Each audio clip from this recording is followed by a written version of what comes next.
এই মুহূর্তে সবচেয়ে বড় খবর, নলহাটি 1 নম্বর ব্লকে, বীরভূম জেলার নলহাটি 1 নম্বর ব্লকে সমবায় সমিতির ফলাফল।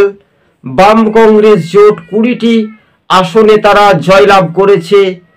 তৃণমূল কংগ্রেস 17টি আসনে জয় হয়েছে। বিজেপি খাতা খুলতে পারেনি। বড় খবরের আপডেট, কয়থা অর্থাৎ নলহাটি 1 নম্বর ব্লকের মোট আসন সংখ্যা যদি আমরা দেখি সদস্য, তাহলে 37। ম্যাজিক ফিগার কিন্তু পার করে কিন্তু সংখ্যাগরিষ্ঠতা 12 বছর প্রায় যে পরিসংখ্যান, প্রাক্তন কংগ্রেসের বিধায়ক মিল্টন রশিদ এবং সিপিআইএম এর ফরওয়ার্ড ব্লক এবং বামফ্রন্টের নেতৃত্বরাও জানিয়েছেন যে জোটের একটা জয়ের একটা ভালো সফলতা পেয়েছে। তবে এই বিষয়ে শাসক দল তৃণমূলের মুখে কুলুপ, কেননা তারা আরও পরাজিত হতো।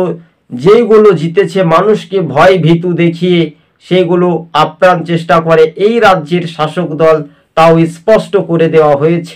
দর্শক বন্ধুগণ, সবুজবঙ্গ নিউজ ইউটিউব চ্যানেলটি ভালো লাগলে প্রথম থেকে শেষ পর্যন্ত দেখবেন, আর চ্যানেলের নতুন হলে অবশ্যই সাবস্ক্রাইব করে সঙ্গে থাকবেন। নলহাটির বীরভূমের 1 নম্বর ব্লক থেকে আমরা সোশ্যাল মিডিয়াতে তিনি পোস্ট করেছেন, তিনি হলেন কংগ্রেসের প্রাক্তন হাসন কেন্দ্রের বীরভূমের বিধায়ক প্রাক্তন মিল্টন রশিদ। দর্শক বন্ধুগণ, আজকে ছিল আমাদের এই পর্যন্ত প্রতিবেদন।